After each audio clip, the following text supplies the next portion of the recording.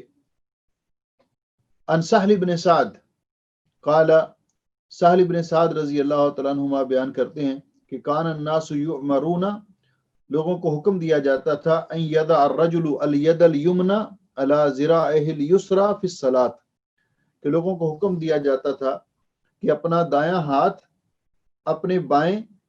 ذرا کہتے ہیں اس ساعد کو، کلائی کو، اس پر رکھیں نماز میں۔ قال ابو حازم، ابو حازم کہتے ہیں لا اعلمہ الا ینمی ذلک الی النبی صلی اللہ علیہ وسلم،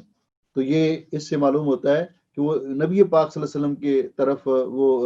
اس کا انتساب کرتے ہیں کہ نبی پاک صلی اللہ علیہ وسلم حکم دیا کرتے تھے۔ دوسری جو اس کی دلیل ہے کہ حضرت وائل ابن حجر رضی اللہ تعالیٰ عنہ کی روایت، اور یہ روایت جو ہے یہ بھی صحیح ہے، شیخ البانی رحمہ اللہ نے اس کو الارواء الغلیل میں صحیح کہا ہے۔ تو اس روایت میں کہ ان وائل ابن حجر رضی اللہ تعالیٰ عنہ، حضرت وائل ابن حجر رضی اللہ تعالیٰ عنہ سے روایت ہے، قال صلیت مع رسول اللہ صلی اللہ علیہ وسلم، میں نے رسول اکرم صلی اللہ علیہ وسلم کے ساتھ نماز ادا کی، ووضع یدہ الیمنی علی یدہ الیسری علی صدرہ، تو نبی پاک صلی اللہ علیہ وسلم نے نماز کے اندر اپنا دایاں ہاتھ بائیں ہاتھ کے اوپر رکھا، علی صدرہ، اپنے سینے پر، اپنے سینے پر۔ بعض روایات میں کہ قبضہ کے لفظ ہے کہ اپنے دائیں ہاتھ سے بائیں ہاتھ کو پکڑا، یشد بینہما علی صدرہ، تو آپ نے دونوں ہاتھوں کو سینے کے اوپر رکھا۔ تو اس لیے یہ بھی کہ نماز میں سینے پر ہاتھ باندھنا رسول اکرم صلی اللہ علیہ وسلم کی یہ سنت ہے اور فعلی سنتوں میں سے ہے۔ اس کے بعد تیسری جو سنت ہے فعلی، النظر الی موضع السجود، کہ نماز کے اندر انسان اپنی نگاہ کہاں پہ رکھے، تو اس کا یہ ذکر کیا کہ نماز کے اندر اپنی نگاہ سجدے والی جگہ پہ رکھے۔ یہ کس وقت ہے؟ حالت قیام میں، حالت قیام میں اور حالت رکوع میں، یہ اپنی نظر جو ہے وہ سجدے والی جگہ پہ رکھی جائے۔ اور اس کی دلیل جو ذکر کی صاحب کتاب نے، صحیح حدیث ہے، ام المومنین عائشہ رضی اللہ تعالیٰ عنہ روایت کرتی ہیں، قالت لما دخل رسول اللہ صلی اللہ علیہ وسلم الکعبہ، نبی پاک صلی اللہ علیہ وسلم جب کعبہ اللہ میں بیت اللہ شریف کے اندر داخل ہوئے، آپ نے وہاں 2 رکعت نماز ادا کی، ما خلف بصرہ موضع سجودہ حتی خرج منہا، تو آپ نے پوری نماز کے دوران آپ نے اپنی نگاہ سجدے والی جگہ پہ رکھی، اپنی نگاہ سجدے والی جگہ پہ رکھی۔ تو اس سے یہ معلوم ہوتا ہے کہ سنت یہ ہے کہ نماز کے اندر جب کوئی بھی نمازی نماز پڑھ رہا ہو، امام ہو، منفرد ہو، مقتدی ہو، کوئی بھی ہو، عورت ہو، مرد ہو، تو اس کو حالت قیام میں اور حالت رکوع میں اپنی نگاہ سجدے والی جگہ پہ رکھنی چاہیے۔ چوتھی سنت سنن فعلیہ میں سے یہ ہے کہ آپ رکوع کے اندر یہ اعمال کیا کرتے تھے جو ان احادیث کے اندر مذکور ہیں جن کا ہم ابھی ذکر کریں گے، یعنی رکوع کے اندر۔ تو یہ اعمال کیا تھے؟ ام المومنین عائشہ رضی اللہ تعالیٰ عنہ بیان فرماتی ہیں کہ نبی پاک صلی اللہ علیہ وسلم جب رکوع کرتے نماز کے اندر، کان رسول اللہ صلی اللہ علیہ وسلم اذا رکع، جب آپ رکوع کرتے تو رکوع کے اندر آپ کا یہ عمل ہوتا تھا کہ لم یشخص رأسہ ولم یصوبہ، نہ تو آپ اپنے سر کو اوپر اٹھاتے اور نہ ہی اپنے سر کو نیچے جھکاتے، ولیکن بین ذالک، لیکن آپ کا سر مبارک اس کے درمیان میں ہوتا، نہ اوپر اٹھا ہوتا اور نہ نیچے آپ نے جھکایا ہوتا. بلکہ دوسری حدیث کے اندر جس طرح حضرت ابو حمید بیان کرتے ہیں نبی علیہ السلام کی نماز کی کیفیت، کہتے ہیں وَإِذَا رَكَعَ أَمْكَنَ يَدَيْهِ مِنْ رُكْبَتَيْهِ، کہ نبی پاک صلی اللہ علیہ وسلم جب رکوع کرتے تو آپ اچھی طرح اپنے ہاتھوں سے اپنے گھٹنوں کو پکڑ لیتے، یعنی اچھی طرح اپنے ہاتھ رکھتے گھٹنوں پر. ثم حسر ظہرہ، پھر آپ اپنی کمر کو ڈھیلا چھوڑ دیتے، یعنی کمر بالکل آپ کی برابر ہوتی، آپ کی پشت مبارک یا آپ کی کمر مبارک بالکل برابر ہوتی، تو سر اور کمر برابر ہوتے. دوسری روایت میں صحابی ذکر کرتے ہیں کہ اس قدر آپ کی کمر کو ڈھیلا چھوڑ دیتے اور آپ کی کمر برابر ہوتی کہ لو صب علیہ الماء لاستقر، کہ اگر اس پر پانی بھی بہا دیا جائے تو پانی اپنی جگہ پہ ٹھہر جائے، نہ آگے جائے اور نہ پیچھے جائے. ثم حسر ظہرہ، تو حسر کا معنی ہوتا ہے کمر کو بالکل ڈھیلا چھوڑ دینا، یعنی برابر کرنا. حضرت وائل ابن حجر رضی اللہ تعالیٰ عنہ بیان کرتے ہیں کہ ان نبی صلی اللہ علیہ وسلم کانا اذا رکع فرج اصابعہ، یعنی نبی علیہ السلام جب رکوع کرتے تھے تو اپنی انگلیوں کو پھیلا دیتے، یعنی گھٹنوں پر اپنی انگلیوں کو پھیلا دیتے. اب یہ جو حدیث ہے ان کے اندر ہمیں کیا چیزیں معلوم ہوئیں؟ پہلے نمبر پر کہ حالت رکوع میں رسول اکرم صلی اللہ علیہ وسلم اپنے ہاتھوں کو اپنے گھٹنوں پہ رکھتے اور انگلیوں کو پھیلا لیتے، اپنا سر مبارک نہ اوپر اٹھاتے نہ نیچے جھکاتے، بلکہ بالکل پیٹھ کے کمر کے برابر ہوتا، اور اپنی کمر کو بالکل ڈھیلا چھوڑ دیتے. تو یہ طریقہ کار تھا رسول اکرم صلی اللہ علیہ وسلم کا رکوع کرنے کا. اور اس کے بعد جو حدیث ذکر کی ہے حضرت ابو حمید کی، تو اس کے اندر بھی یہ ذکر کیا وعن ابی حمید رضی اللہ تعالیٰ عنہ ان رسول اللہ صلی اللہ علیہ وسلم رکع،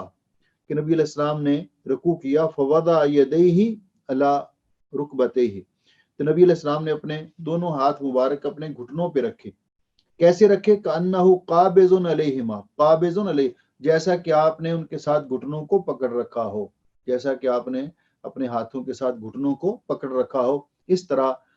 پہلے جو ہم نے حدیث پڑھی اس میں آیا فرج بین اصابع، کہ اپنی انگلیوں کو آپ نے پھیلا دیا گھٹنوں پر، اور یہاں کیسے تھا؟ جس طرح آپ نے گھٹنوں کو پکڑ رکھا ہو. کأنہ قابض علیہما ووتر یدیہ، اور آپ نے اپنے دونوں ہاتھ بازوؤں کو ایسے تھا جس طرح قوس ہوتی ہے، یعنی باہر کی طرف ان کو جھکایا تھا.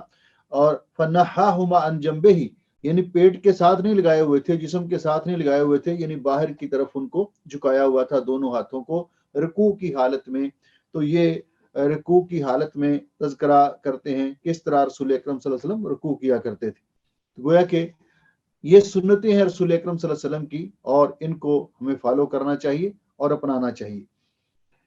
اسی طرح پانچواں جو قولی جو فعلی سنتیں ہیں، ان میں سے جو پانچویں سنت یہ ذکر کی ہے وہ یہ ہے کہ جب رکوع کرنے کے بعد آپ سجدے کے لیے جھکتے تو پہلے اپنے ہاتھ زمین پہ رکھتے یا اپنے گھٹنے زمین پہ رکھتے. تو اس کا ذکر کیا کہ تقدیم الیدین علی الرکبتین فی السجود،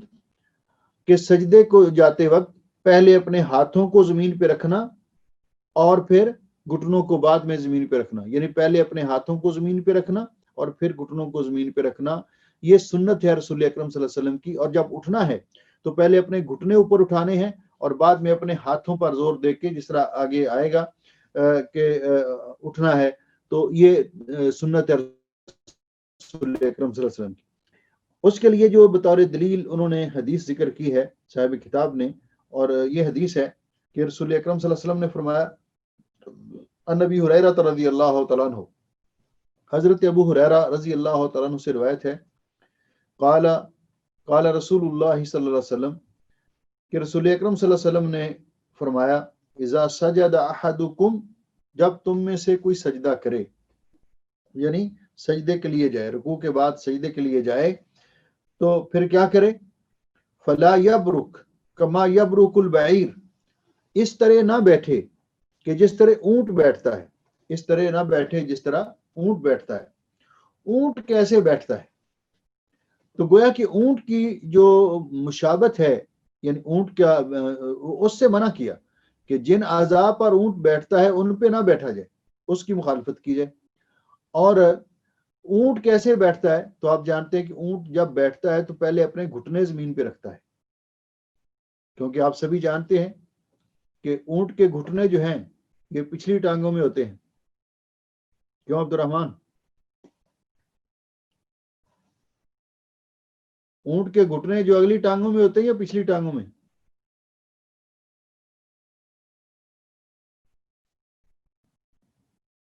یہ انمیوٹ کر دیں کوئی مائک، اگر کوئی اور جواب دینا چاہے کہ اونٹ کے گھٹنے۔ السلام علیکم۔ وعلیکم السلام ورحمۃ اللہ۔ جی اگلی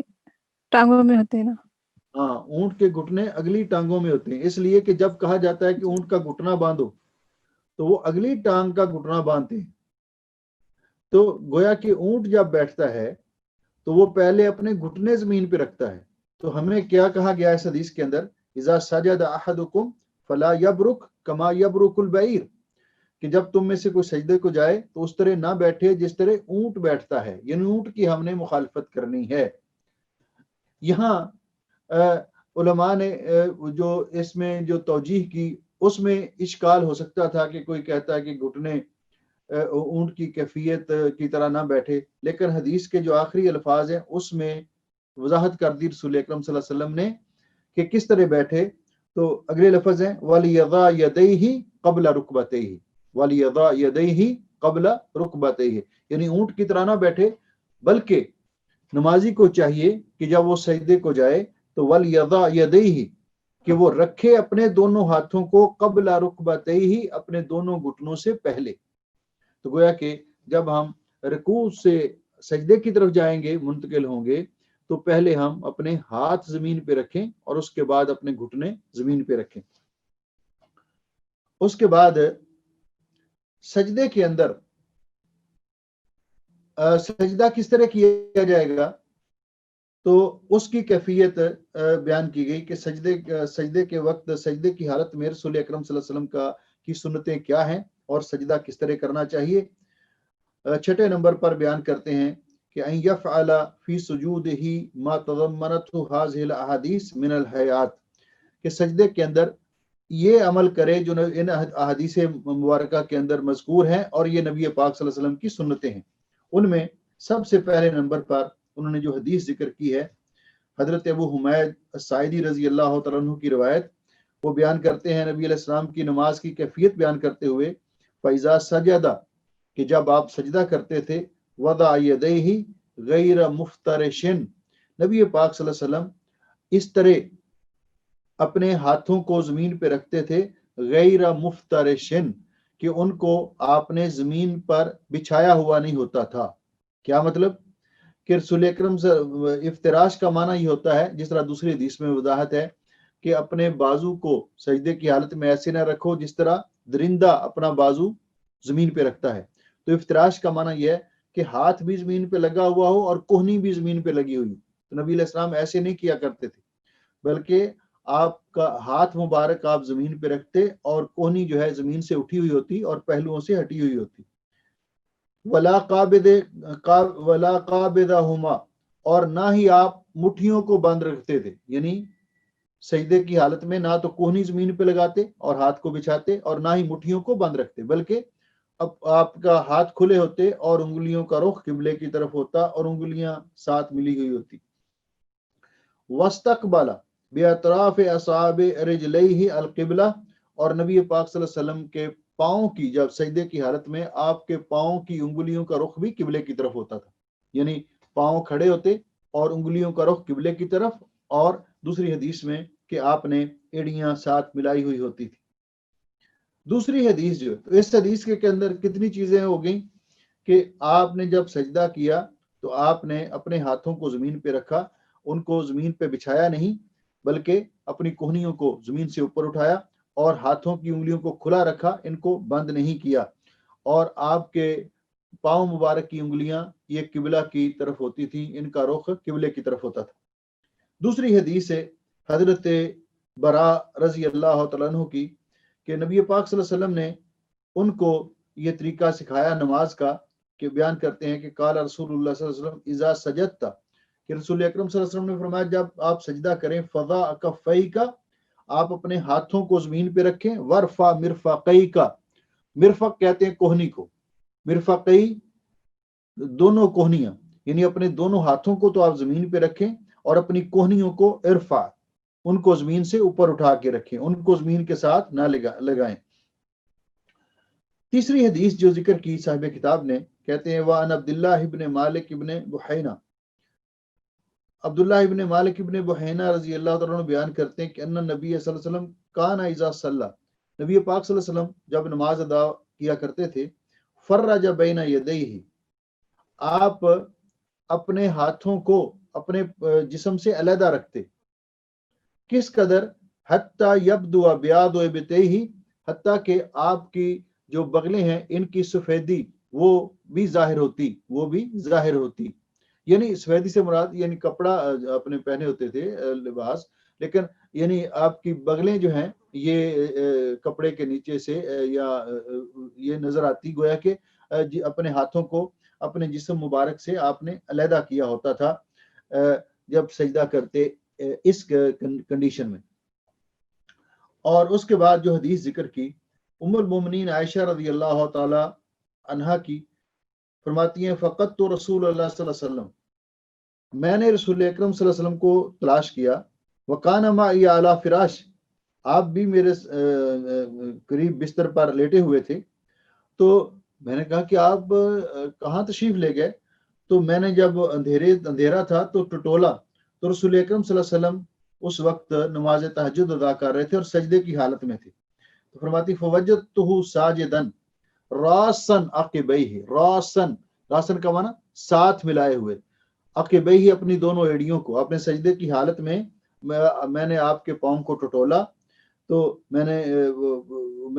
نے دیکھا، محسوس کیا کہ آپ نے اپنے دونوں ہاتھوں کی ایڑیوں کو، دونوں پاؤں کی ایڑیوں کو آپس میں ملایا ہوا تھا،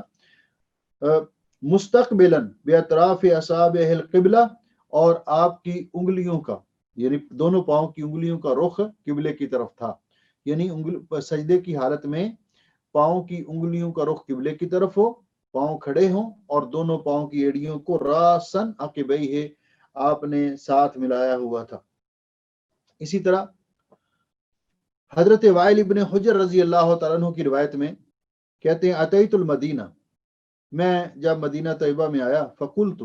تو میں نے یہ ارادہ کیا، لانظرن الی صلاۃ رسول اللہ صلی اللہ علیہ وسلم، کہ میں نبی پاک صلی اللہ علیہ وسلم کی نماز کا مشاہدہ کروں گا کہ آپ نماز کیسے ادا کرتے ہیں۔ پھر حدیث ذکر کی، لمبی حدیث ہے، اس میں فرمایا ثم حوا فسجد فصار رأسه بین کفیہ، تو پھر میں نے آپ کو دیکھا کہ آپ سجدے کے لیے جھکے اور آپ نے سجدہ کیا اور آپ کا سر مبارک آپ کے دونوں ہاتھوں کے درمیان تھا، آپ سجدے کی حالت میں آپ کا سر مبارک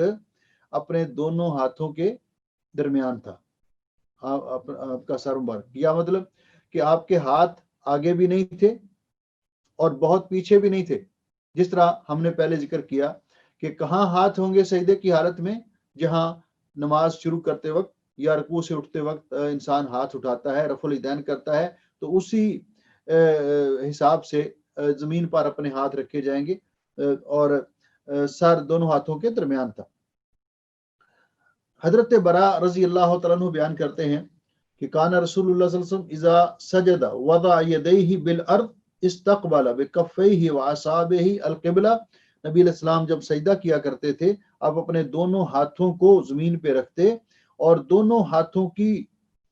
انگلیوں کا رخ قبلے کی طرف ہوتا، دونوں ہاتھوں کی انگلیوں کا رخ یعنی انگلیاں ساتھ ملی ہوئی اور اس طرح دونوں کا رخ قبلے کی طرف ہوتا تھا، اس طرح نہیں پھیلائی ہوئی نہیں یا اس طرح سائڈوں پہ نہیں ہوتا تھا، بلکہ قبلہ کی طرف آپ کی مبارک انگلیوں کا رخ ہوتا تھا۔ اس طرح حدیث جو ہم پہلے پڑھ کے آئے ہیں کہ رسول اکرم صلی اللہ علیہ وسلم نے فرمایا کہ اللہ تعالیٰ نے مجھے حکم دیا ہے کہ میں اپنے 7 اعضاء پر سجدہ کروں،